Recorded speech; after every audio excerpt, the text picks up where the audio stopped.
Bem, no nosso aqui, pergunta que eu respondo, tem a Raíssa.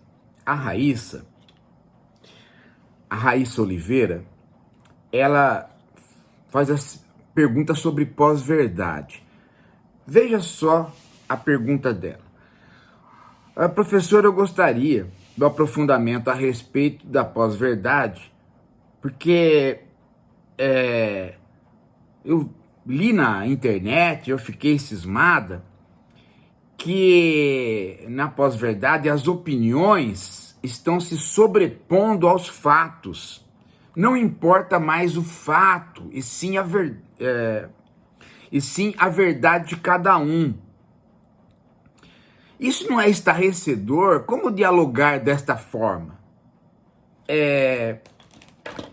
Raíssa, eu também li na internet uma série de vídeos, vi uma série de vídeos na internet de pessoas que se dedicam aí a explicar as coisas sobre filosofia, inclusive alguns que são, como é que se diz assim? São palestrantes, né? São palestrantes, então vivem aí na mídia de dar palestras. E eu tenho notado que é muito blá blá blá, é muita conversa sobre isso, mas sem um respaldo na própria filosofia. Veja, a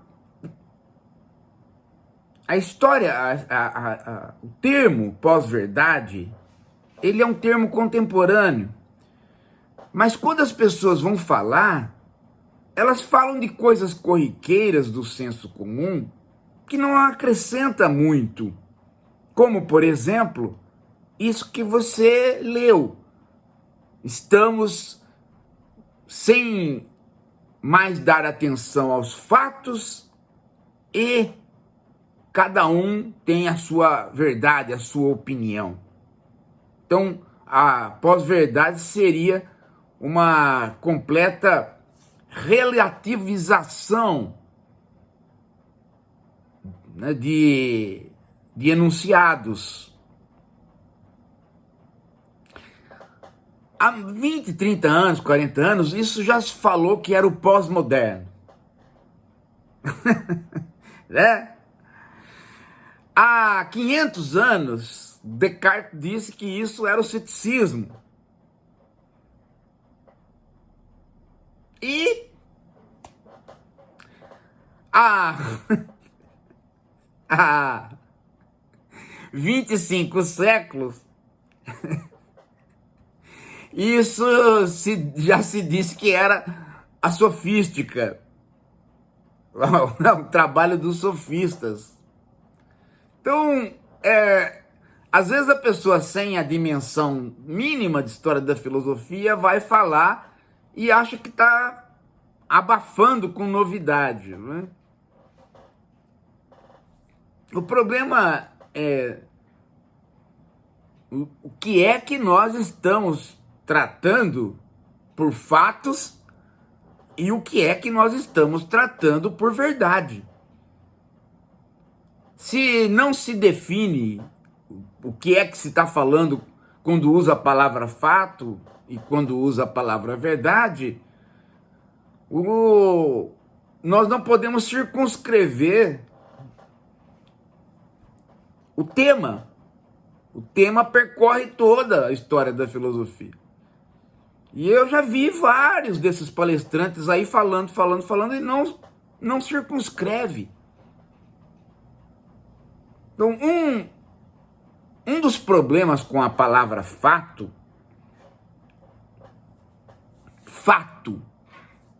né? O que é corresponder aos fatos? O que é um enunciado verdadeiro? Eu digo uma coisa para você e você diz, é verdade. O que é isto? Qual a operação que você fez? É que você pegou o enunciado e checou com aquilo que você sabe e que você considera como sendo um fato. E bateu. O enunciado diz o que você considera como sendo um fato. Corresponde a uma lei de correspondência. Então, esta noção é a noção intuitiva de verdade. A verdade como correspondência. É uma noção, digamos assim, a noção primeira que nós temos. A noção, digamos assim, do nosso linguajar. E nós trabalhamos com ela, assim, como se ela não tivesse problema. Então, quando as pessoas dizem que agora há uma relativização, que ninguém mais sabe, que ninguém mais dá atenção aos fatos, as pessoas estão se esquecendo que já há algum tempo, né, no campo do rigor filosófico, a palavra fato deu problema. Por quê? Você já tentou definir o que é um fato? E você já tentou definir o que é verdade por meio desta intuição da correspondência? Tente. E você vai ver que tem um problema aí. Você vai ver que essa história de pós-verdade não é uma grande bobagem. Ela tem digamos assim, uma inspiração nos problemas que nós tivemos na filosofia. Então, vamos deixar os antigos de lado, os medievais, os modernos, vamos ficar só na filosofia contemporânea. A filosofia contemporânea questionou a palavra fato. Por quê? Porque na hora que você vai dizer o que é um fato, você diz, é aquilo que corresponde à verdade do enunciado. E quando você vai dizer o que é verdade, você diz, verdade é um enunciado que corresponde a um fato. E você não consegue sair desse círculo. Para definir verdade você precisa de fato, e para definir fato você precisa de verdade. No final do século XIX para a entrada do século XX, este problema, né, apareceu na filosofia, e ele é um problema que vem lá de trás da filosofia antiga, mas no final do século XIX para a entrada do século XX, ele ganhou esta formulação que eu dei, esta explicação da circularidade. Passou o século XX todo, a filosofia, principalmente na área de lógica e na área de filosofia da linguagem, discutindo esta questão da circularidade. E num determinado momento, né, a própria sociedade começou, de certo modo, a perceber isto na linguagem, e, né, não com esta clareza que eu explicitei, mas com a ideia de que, caramba, do que eu estou falando quando eu estou falando de um fato? Eu estou falando de um enunciado verdadeiro. Mas o que eu estou falando quando eu digo um enunciado verdadeiro? Que ele corresponde a um fato. Então eu tenho um círculo aí. Ah, professor, mas nada disso. O enunciado é uma expressão linguística. O fato é um acontecimento. Ah, tá. Parece que eu resolvi o problema, né? O fato está aqui com um acontecimento. E a expressão que corresponde ao fato, ou seja, que relata o fato, é uma expressão linguística. Então, tenho duas coisas diferentes. Nananina, por quê? Porque este fato eu só fico sabendo se eu olhar para ele e transformá-lo numa expressão linguística, senão eu não fico sabendo. A percepção tem que passar para o nível intelectual, tem que se transformar numa expressão linguística. Tá aqui, ó. Eu tenho um livro aqui que está na minha mão. Eu posso perceber este livro, mas para entender do que se trata, que é um livro na minha mão, eu tenho que enunciar: há um livro na minha mão. Mentalmente eu faço isso, mas eu só faço isso mentalmente através da linguagem. Então eu já transformei a percepção em linguagem. Perceberam? De modo que há um livro na minha mão já é a expressão. Então o conceito de verdade é um conceito lógico que diz o quê? É verdade que há um livro na minha mão se e somente se há um livro na minha mão. Ele é um conceito tautológico. Ele é uma verdade lógica e objetiva. Repara como é objetiva. Por quê? Porque há um livro sobre a mão, se, há um livro sobre a mão, é verdadeiro se e somente se há um livro na minha mão. Então,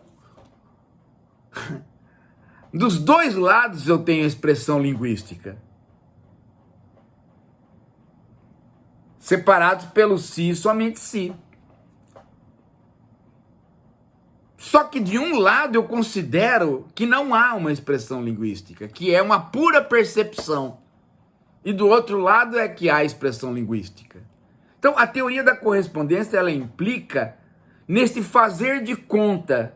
Eu faço de conta, que quando eu vejo o livro, eu não transformo ele numa expressão. E aí eu posso fazer com que ele corresponda à expressão. Mas, na verdade, eu estou fazendo um faz de conta, porque ou eu olhei e transformei aquilo que eu olhei em linguagem, ou alguém olhou e me contou. Sempre quando me chega numa forma intelectual, que é a linguagem. Então, a fórmula intuitiva da verdade, ela é objetiva, ela não depende de mim. Repara como não depende de mim, ó. Há um livro sobre a mão, é verdadeiro. Há um livro sobre a mão, é verdadeiro. Se e somente se há um livro sobre a mão. Então, a expressão há um livro sobre a mão, ela é verdadeira. Se e somente se o fato livro estar na mão é o fato. Perceberam a tautologia? E isso é a nossa visão intuitiva de verdade. Mas ela tem esse problema, ela é circular. Ela pressupõe que você não esteja lá. Por isso que ela é objetiva, e por isso que a gente diz que a nossa intuição de verdade, ou a própria verdade, é objetiva, ela não é subjetiva. Agora, quando é que eu entro na jogada?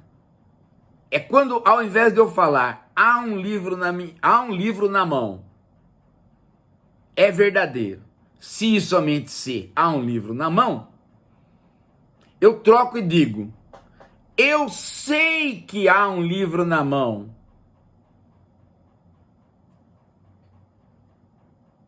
Pronto. Quando você fala, eu sei que há um livro na mão, você põe a subjetividade.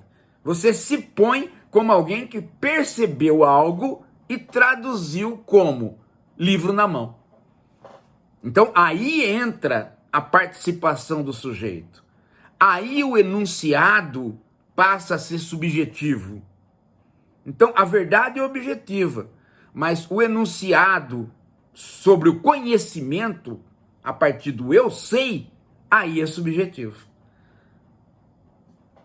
Então o cético, ele não duvida da verdade, porque ela é uma tautologia. Ele duvida do conhecimento. A hora que você entra e você pode falar, eu sei que há um livro na mão. E o cético fala a seguinte coisa para você: você não sabe. Você está sendo enganado. Pode ser um livro, pode ser um cachorro, e nem você pode argumentar que essa mão é sua. Aí você fala, peraí. Então, para ter conhecimento, eu não tenho que ter só a verdade. Na hora que eu falo eu sei, eu pego a verdade, mas eu vou ter que articular à verdade uma justificação. E aí nós vamos ver se a justificação é boa ou se ela é ruim. Então eu falo assim, olha, né, eu sei que há um livro na mão. Pronto. Eu já não estou falando mais de verdadeiro e falso. Eu estou falando do conhecimento. Eu sei. E agora eu vou ter que, portanto, diante do cético, que não duvida da verdade, mas duvida de que eu sei, eu vou ter que dar uma justificativa. E eu vou dizer para ele, eu sei que há um livro na minha mão porque eu vi. E ele vai falar, gostei. Você está presente, você viu. Tá bom, é uma boa justificativa. Só que eu ainda continuo cético, por quê? Porque eu estou desconfiado que você não é bom de vista. Entendeu? Então ele põe uma cunha na sua justificação. Então é por conta deste problema que a verdade como correspondência passou a ficar com os pés fracos. Não como verdade, mas como o eu sei, como o conhecimento. Então quando as pessoas falam que nós estamos na era da pós-verdade, não é que a verdade deixou de ser objetiva. É que nós estamos falando do conhecimento. E o conhecimento precisa vir com boas justificativas para que todos os outros aceitem. E como no conhecimento, no conhecer, há sempre uma série de outros elementos que nós chamamos de paixões, ou ideologia, ou falsidade, ou mentira deliberada, né? Então, são elementos que fazem com que o eu sei, o conhecimento, comece a não ter aquele peso que ele tinha quando ninguém iria, né, pedir tantas justificações para o eu sei. Então, a época da pós-verdade não é uma época onde a gente tire o conceito de verdade. É uma época onde a gente cada vez mais pede mais justificativas para quem disse eu sei de tal coisa. De modo que nem sempre é uma situação ruim. A época da pós-verdade pode ser uma situação, neste caso, bastante boa, porque ela exige justificativas. Quando é que a época da pós-verdade começa a ficar uma situação difícil? É quando as justificativas, elas perdem o parâmetro de racionalidade. É quando qualquer justificativa ou nenhuma justificativa está pesando tanto quanto justificativas racionais ou boas justificativas. Tá? Nós entramos aí num problema. O que nós entendemos por boas justificativas? Quais delas são racionais? Quais delas a gente pode pôr na jogada e bastante gente olha e acha que foi boa justificativa? Ou quando justificar não cabe, eu não vou justificar. Eu não vou dar razões. Eu não estou nem aí com as razões. Então não se trata de uma época de fake news ou de mentira. Se trata de que o critério para aceitar justificações está ficando esgarçado a ponto de ter gente que não dá justificação nenhuma, ou seja, não argumenta mais. Como é que você pode não argumentar mais? Ora, é simples. Quando você está no meio da formação da subjetividade maquínica. O que é a subjetividade maquínica? É a fusão entre eu ou você e a máquina. Exatamente o que nós estamos fazendo aqui agora. Nós somos fundidos com o YouTube. Para que eu possa ser entendido por você, nós estamos passando por um meio eletrônico que nos coloca, né, dentro de uma subjetividade maquinal. E ele direciona o tempo, a maneira, as palavras. Como é que você vai me entender? Ele é um vídeo.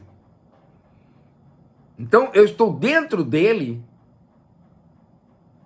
né, falando com você a posteriori. Eu já gravei e estou falando com você. Então ele já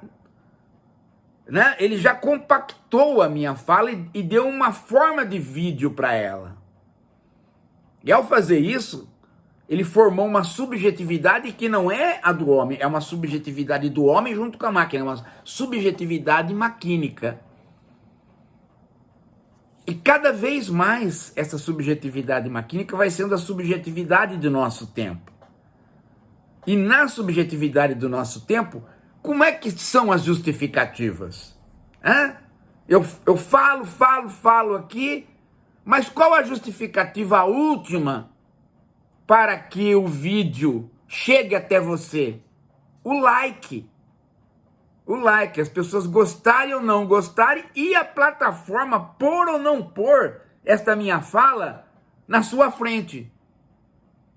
Dependendo daquilo que você percorreu na internet e disse que gostou, ela não põe esta minha fala, ela põe em sapato, carro ou filosofia de outra pessoa. Então, eu não estou mais podendo justificar, porque a justificativa final é dada pela máquina, pelo processo maquinal, pelo símbolo do like, que tem a ver com o aplauso de alguns a partir daquilo que o YouTube quer vender. Ou aquilo que o PageRank do Google quer vender. Então, por mais que eu faça vídeos, a justificativa é uma coisa da não interpretação.